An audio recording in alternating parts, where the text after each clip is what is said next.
Hi, everyone. This is Megan. And this is Steven. And this is the Synchrony Podcast, where we talk about transforming apostolic dating culture and ending loneliness in the church. And today it's been a busy, busy week. It has. Yeah, lots of graduation happenings. Yep. Graduations for pre-K, graduations for 12th grade. Yeah. Our daughter is graduating from pre-K to go to kindergarten, and her school did like a whole graduation thing. In a couple of years, she's going to see your air quotes for graduation. Well, yeah, I mean, it's not a graduation, but it is a very cute No, I know. rite of passage. Kidding. And they did have cute little caps and gowns, and it was absolutely heart-meltingly adorable. It was. And my baby brother is just graduated yesterday from the same school at the very other end of it. So our daughter, this was her first year there, and my brother's last year there. And so they got to walk around the school together as a pre-K and a senior. Yeah. Graduation ceremony. Yeah. It was really cool. Yep. So it's a pre-K through 12 if we didn't put that together. Yeah. So yeah, that was a neat kind of full circle moment. My brother is much younger than I am. He's 15 years younger. So it's funny to be in that place in life where he's old enough to walk his 5-year-old niece around the school while he's graduating, which is kind of fun. Crazy. It's been crazy. Yeah. Our sale is happening right now, although if you're listening to this when it comes out on Monday, the sale is ending like tonight. Yep. So go now. And go. At this moment, right now, go to the description, click on the link, and go get your 40% off discount on your consultation. If you're waiting to do that because you're waiting for a sale, the sale is happening. It's right now. It's today, right now, this moment. So go do it. Go click. It will be ending midnight on Sunday. Memorial Day. Yeah, Monday. Sorry. Oh, Monday. Yeah, we're going through Monday the 26th because it's Memorial Weekend. I know when our sale is. To 100%. So yes, midnight. Technically midnight Tuesday. So the midnight after Monday of Memorial Day. Okay. Is when it will end. So sweet. You have a few more hours. And remember, just because we have a sale, maybe you're not ready for actually going forward with this, but you want to take advantage of the sale, we'd be happy to work with you. You can go ahead and get your consultation and hold off on, pay for the consultation, get the sale price, and then hold off on all of everything else. And basically use it when you're ready. We just won't book you for your meeting until you're ready. You can let us know. That's totally fine. You can also still, even though it's a sale, you can do partial payments. So if you want to use Klarna or Afterpay, They'll split it up over 4 months. Yep. So you can do it that way too. Yep. Yeah, exciting to see some new people. No, I know. Coming into the pipeline. We're getting a good response. I'm excited. Yeah, it's going to be great. Tonight we are diving back into, I would say, more of like a conceptual topic, maybe, after spending a couple weeks talking about like archetypes and pop fiction and novels and comic books. We're going to settle back down into sort of a more, I don't know, philosophical conversation, I guess. Yeah, I like your coffee mug. Thanks. If you can't see the coffee mug, it says prickly before coffee on the inside, and then it has little cacti on the front. Steven bought it for me. For Mother's Day. Which is, hi, happy Mother's Day. I'm saying that you are prickly sometimes if you do not have your coffee. it is a true reflection of how well you know me. That's true. Yeah. Even our kids sometimes will be like, if I'm like really tired, they'll be like, Mommy, have you had your coffee yet? Yeah. I'm like, they know we are addicts. It is unfortunate. Yeah. Okay. So we're talking about the concept of false binaries. Okay. Have you ever heard someone say the phrase, you're either with me or you're against me? Yeah. Yeah, I have. Okay. So that's an example of a false binary. So a false binary is a logical fallacy in which you propose that there are only two options, usually the complete opposites of each other, when in fact there might be multiple options for how something could go. Yeah. What's funny is looking back whenever I was a kid, when I would get into disagreements with someone, if someone would object against my opinion when I wasn't expecting it, Yeah. my mind would go to it's me versus them. Yeah. And it becomes like I wasn't doing it to be rude. It was just like they are objectively disagreeing with my notion, and they're saying their notion is either better or correct.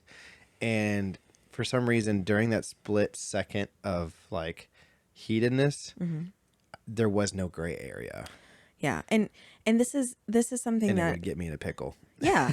And this is something that we're very primed to do as people. Yeah. Right? Like and we live in a society that is more radically polarized in a lot of ways than it ever has been.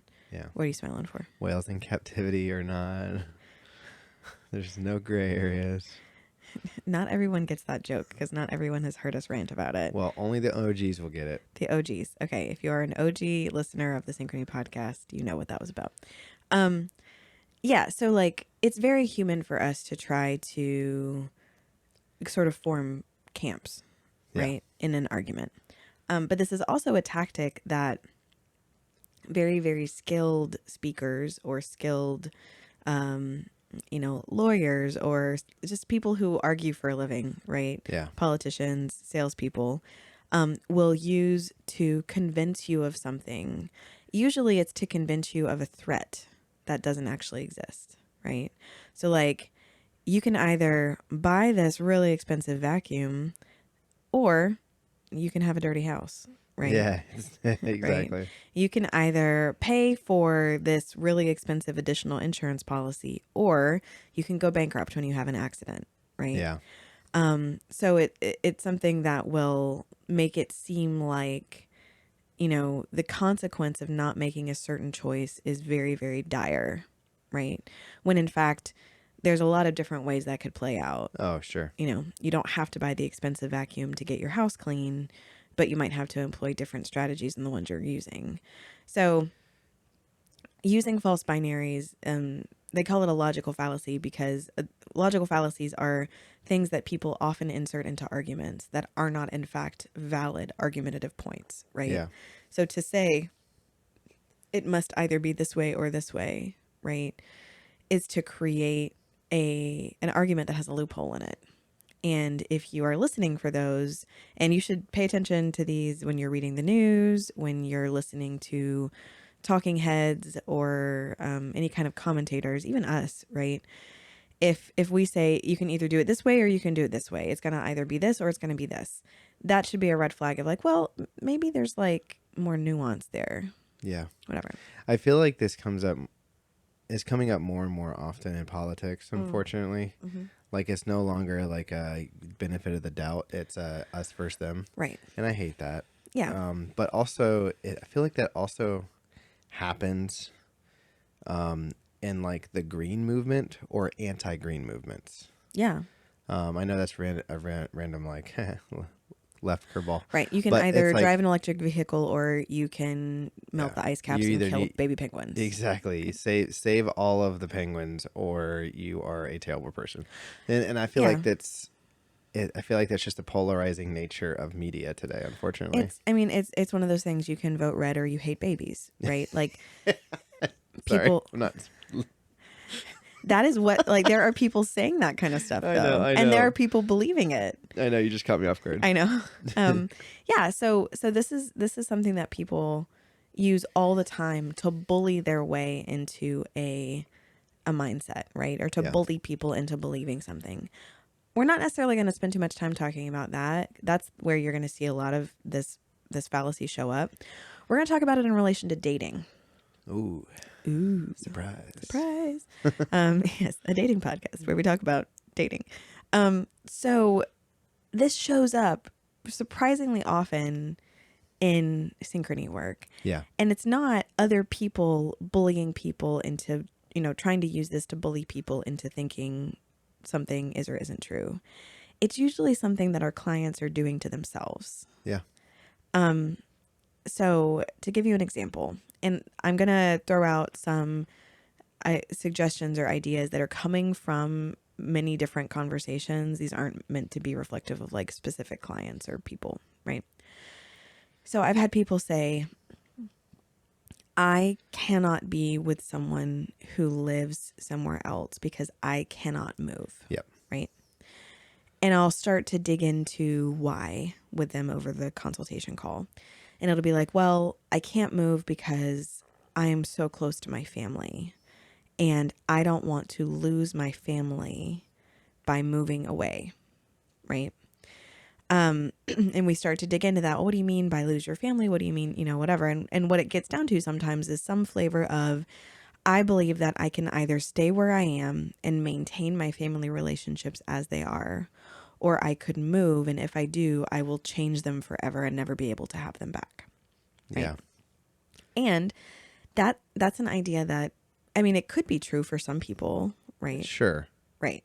But in a world where we have, pretty fast travel and we have virtual technologies and ways of connecting with each other, it's not absolutely true that if you move to the other side of the country, your family relationships will break down. Yeah.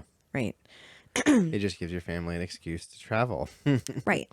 So let's kind of just explore this one as a case study.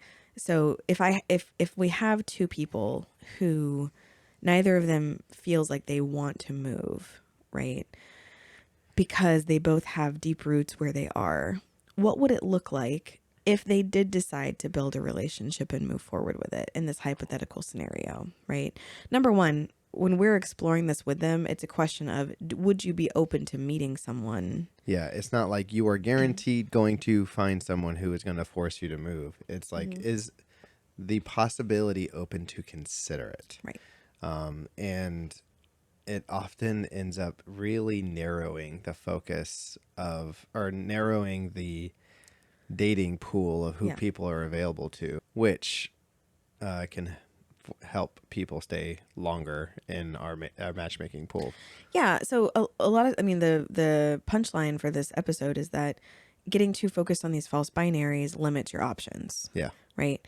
And so like in this example, if I have two people who are so deeply entrenched that they can't move and they won't even consider meeting someone, right? They ignore the fact that if they met someone really great, there are a lot of halfway options for this negotiation, right? Yeah. Maybe they agree, hey, I'll live where you live for the next few years until you feel confident about finding a job somewhere else, right? Or, hey, I really don't want to leave my family. Could you relocate temporarily and we'll do this? Or could we decide on a place to live that's in the middle of where our families are so we have equal opportunity to see them, right? And I realize that those things require a lot of logistical changes, but people change their location and their jobs all the time for less important reasons than being married to someone that's a great partner. Yeah. And I think that's something that we're just trying to get people to think about is what are some false binaries that are happening in your mind and your heart when you're looking for someone? Mm-hmm. It doesn't have to be through us. It's just when you're looking, period, that might be keeping you from having a good quality relationship. Yeah. That are really not as important or as flexible as they possibly could be. Right. Yeah. And I want to go through a few of the most common false binaries. I was about to ask you, yeah. Yeah. Like the ones that show up most frequently. And then at the end, I think we have a little exercise that we can do to sort of help people identify and dig into their own false binaries. Because as you're listening to this, if you're starting to think of okay, what are the restrictions I'm putting on my own relationships that might be limiting my perspective on who's a good fit, we can dig into that, right? So one that I hear sometimes is, I'm not open to dating someone who has children because I want freedom. Yeah. Right. I want freedom, or I want to have time to get to know my wife first before becoming a parent. Right. I don't want to go through the huge adjustment of parenting on top of getting married. And I want to say first, there's nothing wrong with having this perspective, right? Having kids is a big, or especially moving into when you haven't been a parent to becoming a parent overnight, I can imagine. It would be a hard thing to adjust to. There are several very, very good reasons why not to just get into a step parenting relationship. Yeah. It's not something you should do lightly. But it can be a false binary if it's if I marry someone with a kid, I'm never going to get to travel. Yeah. Right. If I marry someone who has a kid, I'm never going to get to spend time alone with them.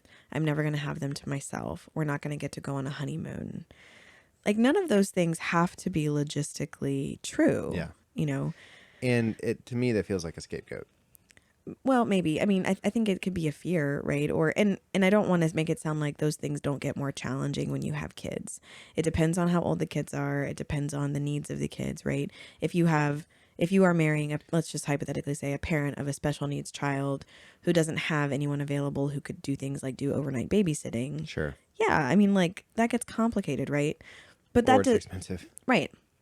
But that kind of niche possibility shouldn't maybe take the entire option of dating someone with kids off the table. Yeah. You know? I mean, I tend to be harder on people when it comes to these things, and you have a more of an optimist mindset, which is kind of opposite of what we normally are.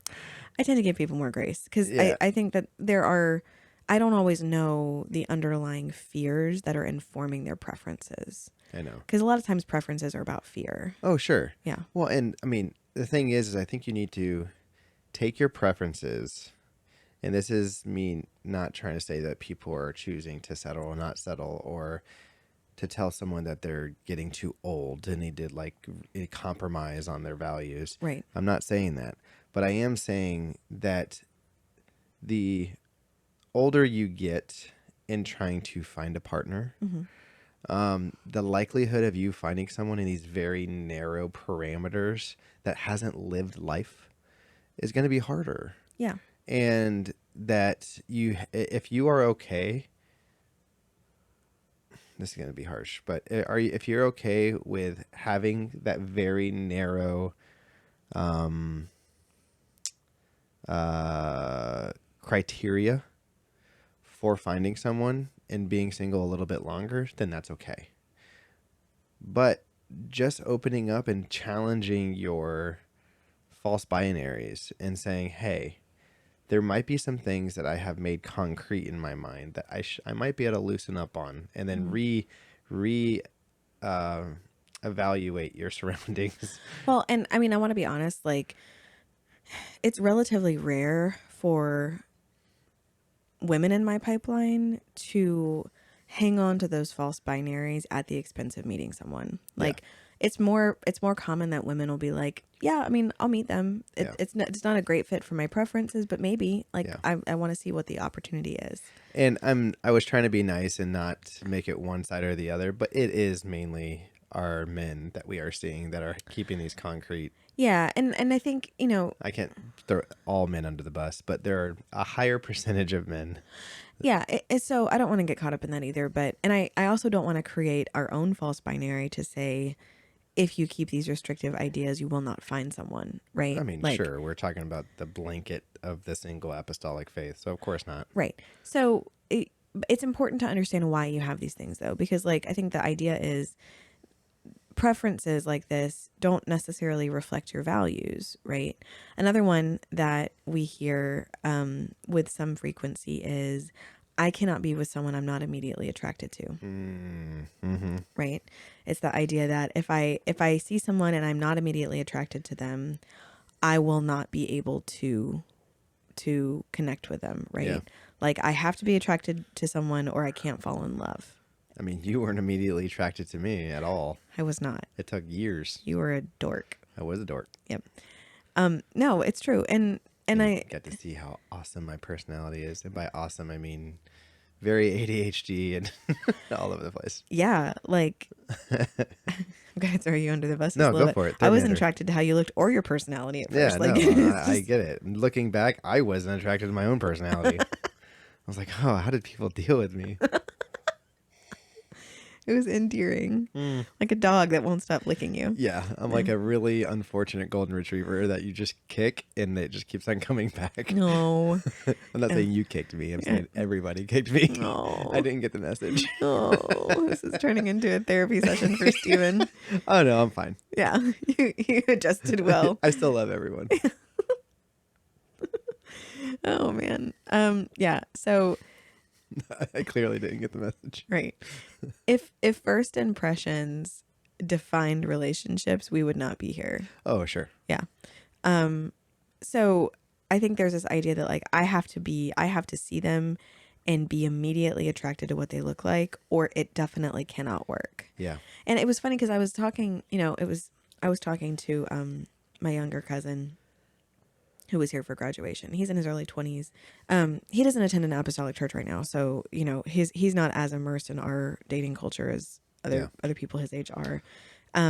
But he has been dating the same girl for years. Like they've been dating. He's in college. They've been dating about as long as we've been married. Just about. Has it been that long? Yeah, it's wild. He was telling me that like they're about to hit their 8th anniversary, and I was like, oh my word. We're about to hit our 9th wedding anniversary. Yeah, I know, it's crazy. So they've been together for a long time, and he said some things that I thought were so mature, which is like he's like, she's not the most, like intensely attractive person that I've met while I've been at college. And he said, but she is my best friend and she's beautiful to me. And I'm so familiar with her and we know each other so well. That means so much more to me. And I was like, you are like 25 years old. Like, where did this come from? And thank God, right? Yeah, we need to invite him on the podcast. Yeah, it's for real. He would absolutely crawl out of his skin. I'm pretty sure. But anyway, it was I feel like most of your family would. Yeah, it was just refreshing to hear that come from someone who was so young and who didn't have this mindset that like it had to be this intense physical attraction that was driving the relationship, right? He's also been in a dating relationship though that's lasted much longer, I think, than most typical apostolic relationships do. Yeah. So it's something that I think we should challenge as a culture, right? This idea that if I don't immediately see how I could be really physically attracted to them, it will not work. Yeah. There's way more nuance to that. Attraction can grow. Attraction can develop over time. You can become attracted to things about them that make their physical appearance less significant to you, right? Or just change your perspective on it over time. Yeah. So that's another one that we hear pretty often. Can you think of any that of these like false binaries that you've come across as we've been talking to people about this stuff? I think a big one specifically for apostolics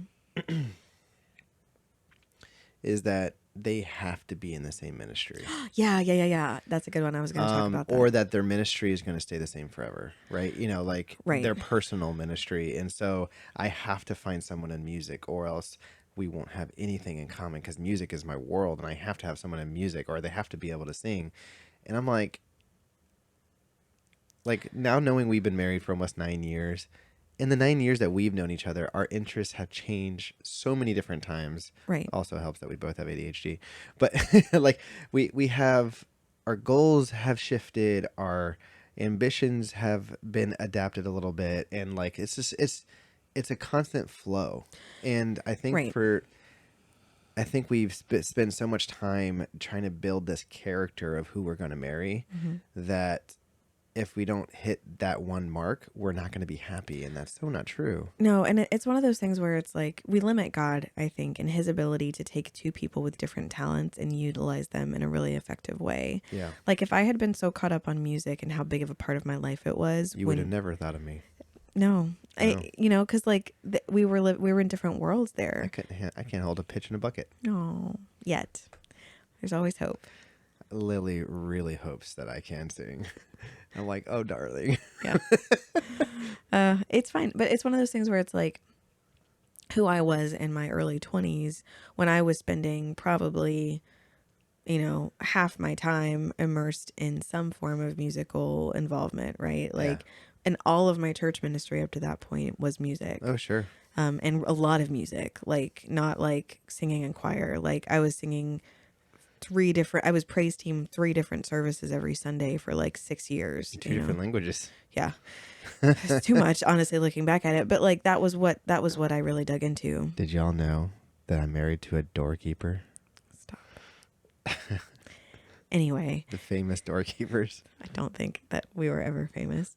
So in a small little pocket of like South Florida. Teeny tiny pocket. Yeah. Anyway, my dad still has our keychain, so Jennifer does too, actually, my sister. Semi-famous. There we go. Oh goodness. So like my point is like if that had been what we boxed ourselves into, Yeah. right? Or if you had been like, she has to be really into outreach, like that wasn't me either, you Yeah, know? sure. And She so, has to be able to play ultimate frisbee, and she doesn't dive for the catches. She's not the one. yeah, which is hilarious Yeah. because The least coordinated person I know, I am so besides the bad. keyboard. Yeah. No, it's terrible. Like the only time I am ever involved in sports is when I'm getting hit by balls on the sideline, Yeah. which has happened an inordinately high amount of times for me. Yeah. Foul balls from softball have hit you direct hits multiple times during our softball leagues. Yeah, that was terrible. I was like, I had like a curse. Like, Yeah. I wanted to go watch you play, but every time I did, I would come away with these horrible bruises because, like, we'd get Like, I like, promise, it's the softballs, y'all. yeah, it's terrible. I just got the joke that you just made. Anyway, so you can't get too boxed in, and I don't think this is a big problem for people who are like, a lot of people are like, I just want someone who serves, right? Yeah. Where it gets tricky, specifically where I see this, is in missions callings, Oh, sure. where someone's like, And that to me makes more sense. well, it kind of does, but like sometimes I'll hear, and this does come from women, right, who usually are often very involved already in missions work. And they're like, hey, I need to be with someone who's also involved in missions work. I meet very few men who are involved in foreign missions, which, by the way, guys, if you feel like you've heard a still small voice whisper it to you, there's a great need in Yeah. foreign missions. We can probably find you a wife. Well, and we need, I mean, the church needs more men to step into that, I That think. too. But Yes, souls. yeah, that's what I was going for, Steven. Come on. But I think it's true that, like, you know, I'll kind of push on that. I'm like, what if I have someone who is just really open to wherever God takes him? If I have someone who feels a general call to ministry but doesn't have a concrete idea of where that is, are you open to something like that? And people will kind of, you can tell it's like, like they really want to have someone who is headed in the exact same direction Yeah, that they're and they going have in. heard the call. I've had people who have said, like, you know, like I've matched two people who were interested in missions, right, to the same language group in the world in slightly different regions, and we're just like, we don't feel a call to each other's locations. And I want to be like, I wanted to be like, do you like the person? Do y'all get along? I'm like, the fact that you are learning the same foreign language by itself should be enough of a tell to like explore a little bit more. Because like if you hear missionaries who have been serving in the field for like 20 or 30 years, they've usually served in 3 or 4 different fields. Yeah. Like it's relatively rare for missionaries to set up camp. They usually like rotate Yeah. like within the region. Sometimes they'll get called to a completely different place. You know, we've seen missionaries who have gone from Latin America to Eastern Europe, right? Oh, sure. And it's just about them following the leading of the Spirit and where the organization sees a great fit for them. So I think even then it's like, unless I have a yes, it's a no, right? Unless I feel that there is another false binary in general, unless I feel a strong yes from God and he's like, you know, the fleece is damp and there's writing on the wall and lightning in the sky and booming messages from on high. If it's not a resounding yes, then it's a no. And I don't think that's true. Like, I think we're able to step out and explore a little bit. There's not like there's a Holy Ghost tripwire. Yeah. Like, for those who don't know, whenever I was trying to decide if I wanted to go forward and marry Megan, basically I went to my pastor, who was like a father figure to me at the time, and I was like, I want to know God's will. And he's like, it's God gave you the choice of who to marry and be happy with. It's what you do in your marriage that's God's will. Yeah. And it's like,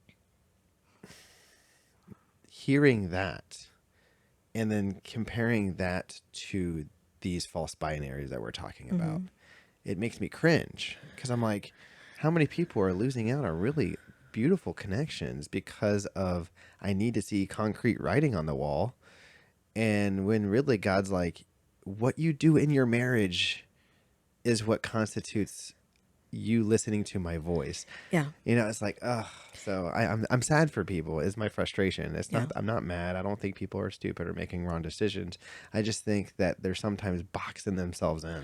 Especially when it comes to things like ministry too. I want to just acknowledge that many people are hesitant because they feel a weight of responsibility Yeah. for that calling, and they don't want to mistreat it, and they don't want to be distracted from it. And I respect that. Yeah.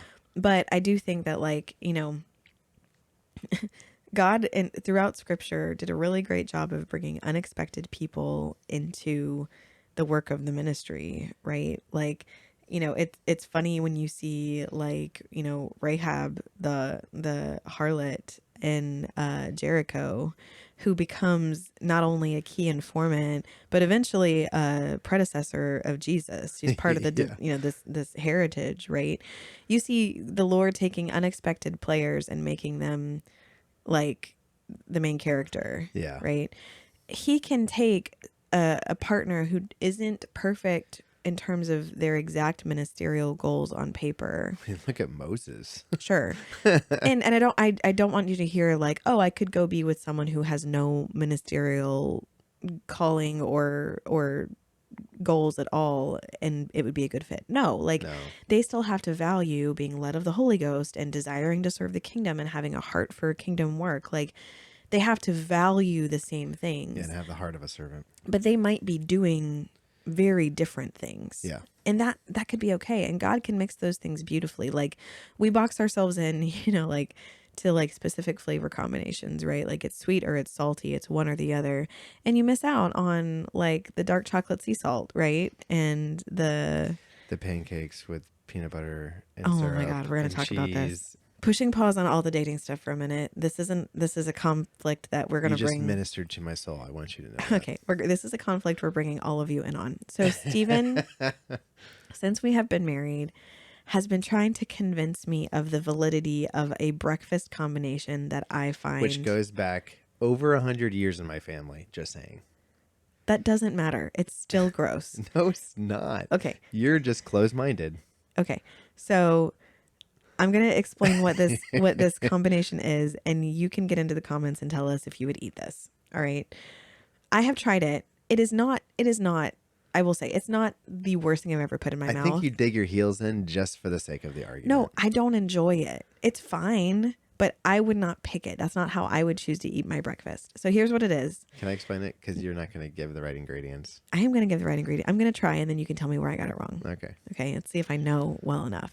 So you start with a base of waffles or pancakes, any kind of like fluffy breakfast pastry type situation, right? Waffles or pancakes. Also works well with crepes. Okay. I've never seen you eat it with crepes, but Well, that's fine. you don't make crepes. That's true. Fair. My Aunt Veronique used to. Makes sense. Belgium. Yeah. Shout out to Veronique and her crepes. Okay. So creamy peanut butter. I don't think you ever eat it with crunchy. I have. Okay. I prefer creamy, but they work both ways. Okay. Creamy peanut butter. What kind of peanut butter is ideal? J.I.F? Yes. Okay. Maple syrup. Mm-hmm. What kind of maple syrup is the best? Miss Butterworth. Yes. I know you way too well. Okay, so all of this so far tracks, right? Peanut butter pancakes, peanut butter waffles with syrup. Fine. This is where it gets weird. Then extra, extra, extra sharp, the sharpest you can find, yellow cheddar cheese. Block cheese. Yes, block cheese. Can't be shredded. Must be in block form. Cut into small enough bite-sized pieces, ideally sort of like a little cube or like a little chunk. Enough for one piece per right. bite. So that you can cut up your peanut buttery waffle pancakes and add a piece of cheese to the top. Bonus, if there's also if you have it available. That by itself, sharp cheddar cheese, peanut butter syrup, waffle pancake, whatever. That I am satisfied. But there are extra layers that I do every once in a while. If you have the little like brown and sour sausages or whatever, then you like to have a little piece of sausage in there with it. So like the little sausage links that you can like microwave or like the patties. So basically it's the flavor of a sausage McGriddle plus peanut butter or peanut butter waffles plus cheese. Mm-hmm. And it's too much for me. It's overwhelming. Man, I'm telling you, you get the sweet. You get the like creamy sweet from the peanut butter. You don't douse it in syrup either. It's a light drizzle of syrup because it's a lot. Sure. And then you get the like you're showing restraint. Yeah, the sharpness from the cheese with the saltiness from the sausage. It's just a powerful experience. If you have all those ingredients in your house right now, please go try it and let us know what you think. And I'm not talking about fancy waffles. I'm talking about like Eggo waffles. Like frozen waffles work just fine. Anyway, All of my so family members are probably making it right now as we're talking if they listen to this. yeah, yes, Actually, never mind. Half of them are gluten free now. yeah, you're the last holdout. Yeah. Yeah. Anyway, so if you do still consume gluten or have a gluten-free pancake or waffle mix available, and all the other things that I just mentioned, feel free to try that and let us know if you think it's weird. Recipe will be in description. Anyway, so what we were getting at with this was if you box yourself too far into one version of how something can be, Yeah. you miss out on opportunities to try things that are new and different and unique and maybe a great combination for your life. I have to give a shout out. This comes, well, at least the peanut butter and the syrup on the waffles or pancakes goes all the way back to my grandfather, who was born in 1909, by the way. Wow. And I'm sure he got it from his family somewhere. So that being said, this is a long family tradition that has been passed down and will continue to pass down, and I will force my kids to eat it at least a couple times. Okay. Are we done with the pancakes now? I'm done. Okay. So I think we've explained what false binaries are. Just to kind of recap, there are these ideas where you convince yourself that it's got to be one way or the other, right? Yep. If this, then this, even if that's not necessarily the case. So I want to talk about how people can analyze their false binaries. Let's do it. Okay. I think we've talked about this before. Have we talked about doing the 5 whys exercise before? We've mentioned 5 whys. Okay. So the 5 whys. I think we did an episode on the 5 whys. Maybe we did. I don't remember. Well, let's do it again. It's great. We've been podcasting so long that I have a hard time remembering. Yeah, we're in the 60s now. We're like, oh man, what are we talking about?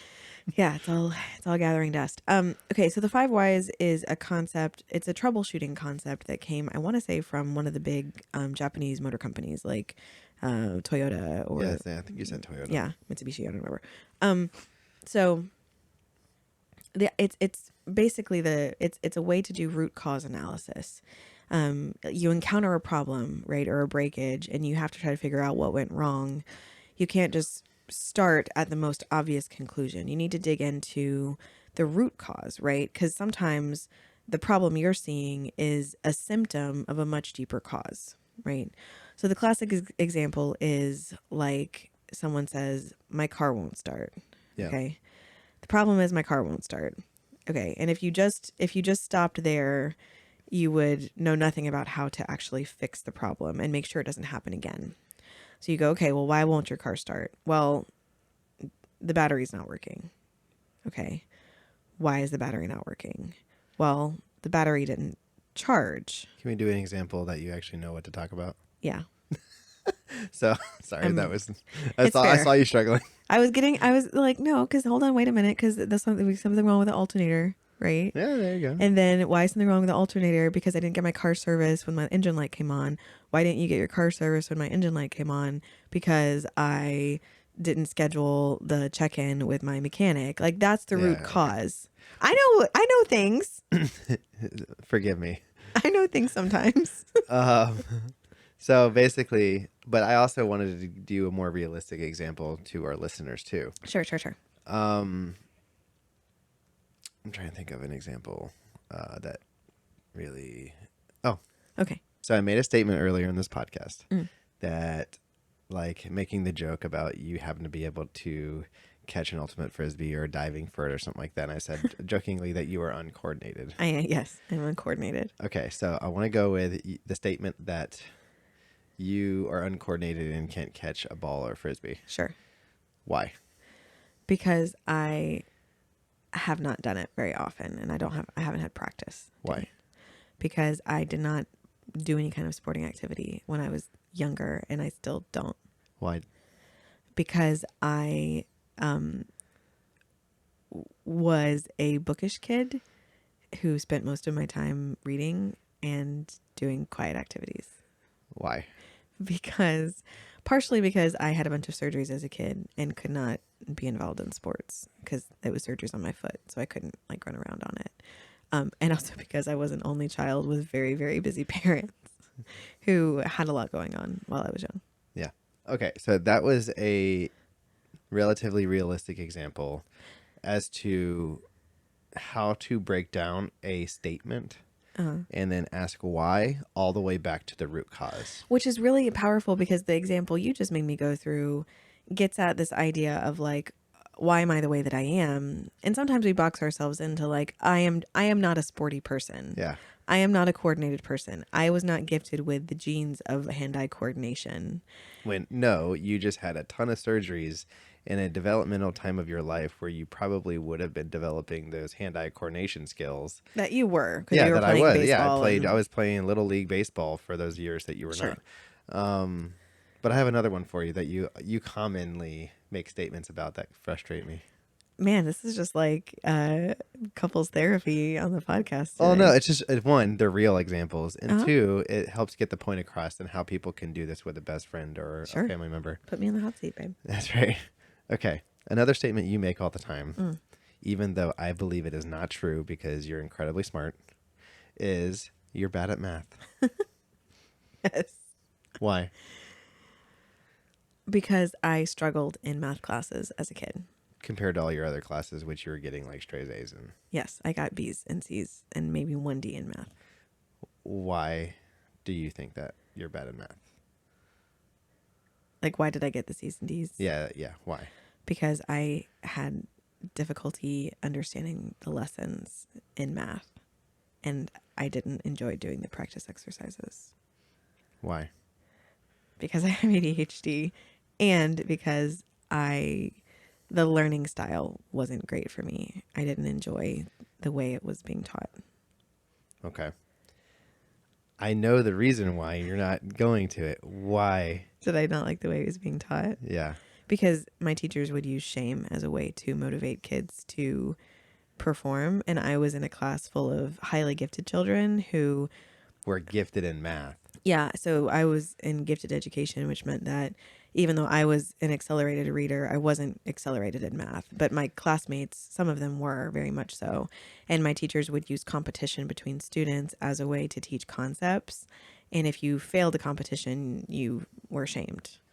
Okay. Did I ever tell you about the multiplication football field? Yeah. And that's why Stuck with me. well, and that's why I knew there's a root cause. So basically you were shamed into thinking that you were not good at math. Yeah. When really, compared to other kids your age, you were really good. You were probably exceptionally well at math. The problem is you were surrounded by a bunch of dorks. Yeah. That's mean. They weren't dorks. They were just math geniuses, little math prodigies. I know, but the thing is you were gifted in other areas that you excelled everywhere else. Yes. But the problem is with our school systems is that, oh, you're gifted, you must be gifted in every other subject. And False binary, right? Exactly, Where exactly. you're either gifted or you're not. So yeah, and so you were shoved into classes you probably shouldn't have been in. Yeah, or just taught in a way that wasn't helpful for me. Yeah, but that's Okay. Anyways, I love you. Now that, I love you too. Now that we've unpacked all my childhood trauma, I am able to do math now with calculators. It's fine. I am not able to catch very well, but maybe one day. Yeah. So this 5 whys exercise, right? The way that you can self-identify that like there's an opportunity for you to dig into that is if you start hearing yourself go, I don't even want to consider being with that person because I am this and they are that, right? Or because I don't want to get into X possibility, right? About a future that is in no way like set in stone. If you find yourself saying no to initial opportunities because of a fear of something that's going to happen down the road, you might want to stop and check to figure out like why you're worried about that, right? Oh, I don't even want to talk to that person because I know that they feel a call to platform ministry and I really don't like that, right? Why? Like dig into that, right? And this is something you don't have to necessarily do with someone else. Mm-hmm. You can write it down on a journal or a notepad and like challenge yourself on a question that's really been bothering you or really you've been hitting up against a lot or someone's been asking you a lot. And then you can just do the whys all the way down until you figure out what the root cause is. Right. And I want to say too, like, I'm not talking about if someone is like, oh, I see that this person has unhealthy behaviors or this person is not strong in their faith. Like if you're seeing those red flags, like run the other way. Yeah. Full stop. Like, yeah. Like don't chase someone who is not a person of character or who is not a person that's going to strengthen your faith. Yeah. So I'm not talking about people who are, like, oh, I don't think I should date them because they just got into church last week. Like, no, that's a good instinct. Like, Yeah. don't do that. Sure. But more for people who you've kind of written off, right? Or who you've seen a couple of things about them that just strike you as incompatible with your version of the future. Interrogate that so you at least know that those things are valid. Yeah. And that they're serving you, right? Because it's good to have guidelines. It's good to have parameters that you're searching for. But you need to really test those parameters and make sure they're the ones you care about. Because at the end of the day, if you are a person who feels a call to missions work, let's say, and you're passionate about it, you feel like God has laid that on your heart. If God took that calling and slightly reshaped it, right? He's given you this passion for souls, this passion for reaching the lost, for going into new places. And he reshaped it to point you toward small town America for a season. And in doing so, positioned you to be with a partner who's already working in a home mission space. Would you want to miss out on that opportunity to go do the complete will of God and serve people and reach souls alongside someone you care about just because you were so boxed into like, no, I have to go be in this foreign field? Yeah. And I'm not telling you to discard your passions. I'm just saying figure out why they are there, and how deeply you are committed to that specific version, right? Yeah. I think that we limit ourselves in sort of the version of what we can become, and we limit God in that and say like, oh, God has made me this way and I will never be someone who does this, right? I can never be someone who does full-time pulpit ministry. I can never be someone who becomes a step parent to a kid, right? This I think is a really big deal where someone will say like, I'm nervous about being a parent. I don't feel ready to go be a step parent to someone. What if God equips you? Yeah. Right? Like, what if God is the one who puts that capability in your hands? And I'm not saying you should just run full throttle into some kind of scenario you haven't thought through, but God can give you the skills that you need to step into uncharted territory. And there might be a relationship there that is going to really surprise you with how rich and beautiful it is for you, Yeah. This is a hard balance to strike because we have a lot of listeners saying, wow, they're telling me to just run into a burning building and say, trust God. And that's not what we're saying. That's a false binary. Yeah, exactly. But at the same time, I think some people, and this is a blanket statement, use these false binaries as a safety blanket of not having to encounter failure. And not having to change themselves. And not having to change themselves. Mm-hmm. And it's, even though they want to be together with someone, they also don't want it to not work. They also don't want to feel rejected. They also, so there's a lot of, it's a very, very, very complex issue that sometimes false binaries provide a little bit of a security blanket. Yeah. That I think some people are missing out on really, really awesome relationships and potential marriages as a result of that blanket protecting them. I'm sorry for the podcast listeners. I did air quotes there. One place where I also see this come up that we forgot to mention is I ask people about their comfort with dating someone who is outside of their race or ethnicity. Yeah, or body size. Right.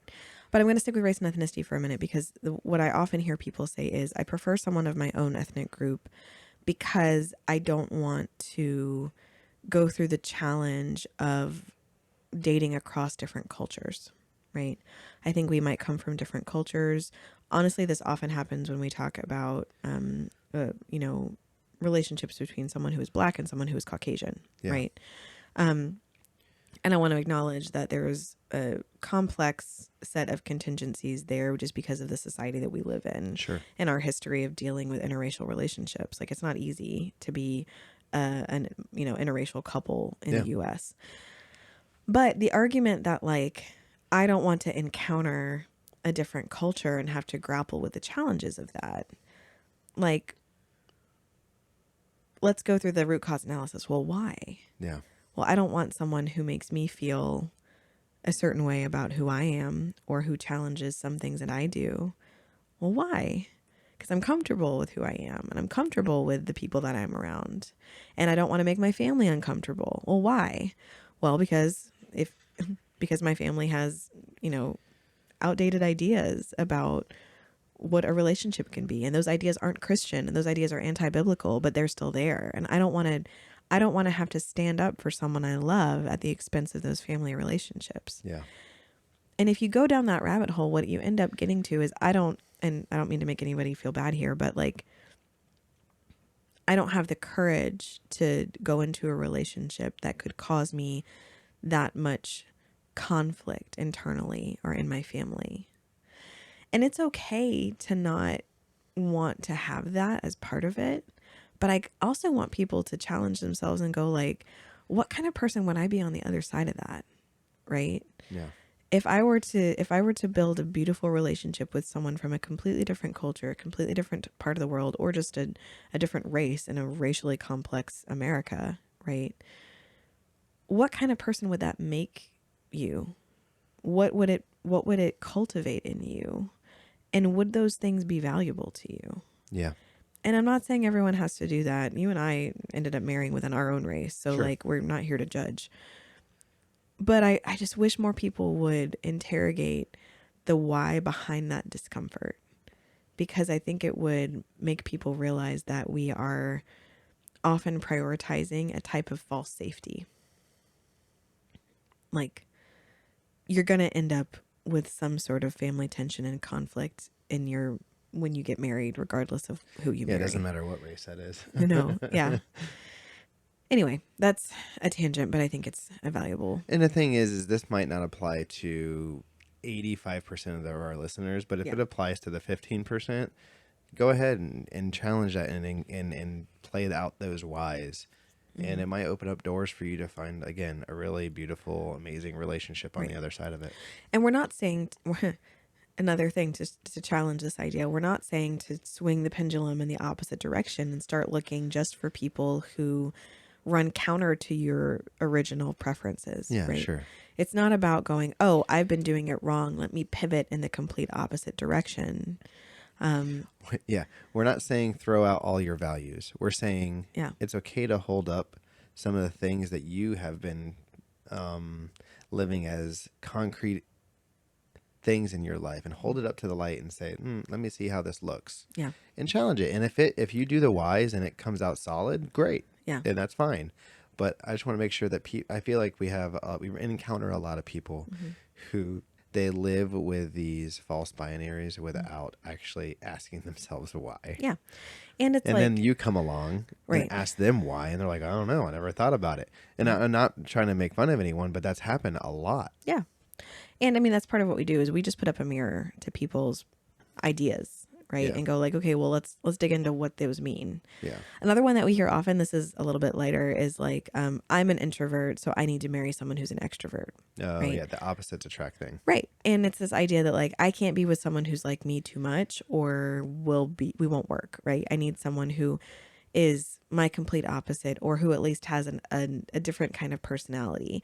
And I think that's fine. Like, I think it's fine to be with someone who's very different than you. Yeah, but I think closing down an opportunity for a potential relationship because they don't meet your ideal of what you thought was good for you. Yeah. I think that's unfortunate. Yeah, and again, like there might be people for whom that is a real need, right? Where they say, I am so introverted that it's a problem for me. Sure. And I need to be with someone who I'm not kidding. problematically introverted. I talk to people. I'm just kidding. This is literally what you do for a living for both of your jobs. Yeah. I'm so tired at the end of the day. So like, but there could be people who say like, listen, I really struggle to get out of my shell and I need someone who challenges me there because I know that's the kind of growth that I want to see in myself. Right. I think that's a great value to say, like, I value connection with people and I value outreach. And in order for me to achieve those, I should be with someone who heightens those skills in me. Perfectly valid. Right. Yeah. But to go like, I'm an introvert and I think I should be with someone who's more extroverted, and that's the whole kit and caboodle of it. Like, you just think that they need to be opposite. Well, then let's explore that a little bit more. Like, Yeah. where did that come from, and exactly why do you feel like that's the case? Yeah. So the takeaway is we box ourselves into these things all the time. And it's a very human thing to do, to put ourselves in a, it must be this, or I cannot be this and this. These two things are mutually exclusive, right? You can't have your cake and eat it too. You can't do this and also do this. It's actually in real life, there's usually a nuanced set of options in between. Yeah. You know? So it's just something that I think that people should take some time and poke at. Yeah. I think we have covered most of the bases of this topic. Next time we can dig into your childhood trauma around school. You never asked me why. I know. It's okay. We'll save it for another time. Okay, I might cry. Yeah. I did make fun of your, what was that? That's fine. Okay. I did make fun of your favorite breakfast food. So. Oh yeah, that was pretty impactful. Yeah. You know what? You making fun of it is going to make at least one person try it, which just fills my heart with joy. Yeah. Even in my disdain, we have evangelized the peanut butter cheddar waffle pancake situation. That's right. Please comment or DM us if you tried the waffle pancake combo. If you are the owner of a breakfast joint and you're looking for a new menu item, please call it the Steven. The Steven. Beekeeper Steve. Has nothing to do with bees. That does bother me. I will not eat waffles or pancakes unless I have peanut butter. Yeah. And I go to breakfast joints and there very often do not have peanut butter available, which makes me very sad. So if you do have a breakfast joint, please make peanut butter available to people like me. Yes, all the people like you. All the people, all three of you. Yeah. Anyway, other announcements. Okay. So I want to take a moment to plug the Singles at Sea cruise a little bit more. Yeah. We have a good chunk of people going. I think it's going to be really fun. I would love to see a little bit more variety in the number of people that we have going. We need guys to even out a little bit. We have a lot of women going. We have a lot of people in a specific age group. I'd love to see some younger people sign up. I'd love to see some older people sign up, right? We have a lot of folks in that like 35 to 50 kind of range. Yeah. Excited for that. We're going to party, but I want it to be for everyone. Party hard with our milkshakes. Right. Yeah. Party hard on our cruise with our virgin pina coladas. Yeah. Soft serve ice cream. It's going to be great. So many carbs, but I would love to see more people who are in different walks of life who could come and join us, because it is going to be something for everyone. Yeah. So if you know people who are not in your same age group, or, it's the older single person at your church that isn't quite in the same walk, like, reach out to them about it, please. Yeah. Again, you can reserve your cabin for just $200. And if you go with a friend and you guys can share a cabin, you only have to put down $100 a piece. So you can get all the pricing information from Chelsea. If you call her, she can let you know sort of up-to-date pricing estimates for that. And you can pay steadily between now and January. Oh, yeah. January of 2026. Yeah. The cruise, though, will be February of 2026. Right. It is not the same weekend as the Texas District Shingles Conference. If you're worried about that, we checked. We looked. Different weekend. So definitely go take a look at that. It's going to be really fun. And I want people to feel like they can get excited about it and share it with people. If you live anywhere north of where we live, then February is a great time to go to the Bahamas. So if you need to escape the lands of ice and snow and come hang out in the balmy Caribbean. That's right. No, the paradise. Don't say balmy. Balmy. Balmy is positive. No, I think of like armpits. No. Yes. No. When I think of balmy, I think of like moist. No, it's not the same. You know how many people just cringe when I said moist? Yeah. The balmy is a positive thing. Balmy means like warm and pleasant and like breezy. I disagree. We'll continue on though. Okay, we'll look up the definition of this later. Anyway, come enjoy the beautiful Caribbean in February with us. Whatever adjective you'd like to put on it. So take a look down at the description and get Chelsea's email and contact information, and you can reach out to her and talk to her. And if you don't have a roommate, if you don't want to put down $200, you want to just put down the 100 and you don't have a roommate, if you go to the Singles at Sea Facebook group, we will help connect you with someone who could room with you. So please take a look at that, and we will do our best to help you get set up with someone who could be a good fit. Yep. Hey, I love you. I love you too. Even though you eat really weird breakfast food. It's okay, you boring breakfast food person. I like normal things on my waffles, like fruit and chocolate. Chocolate and peanut butter also works great.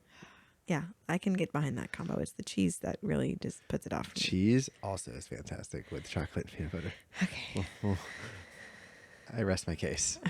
Okay. The defense rests. Yeah. Have a great week, everyone. Bye. Bye.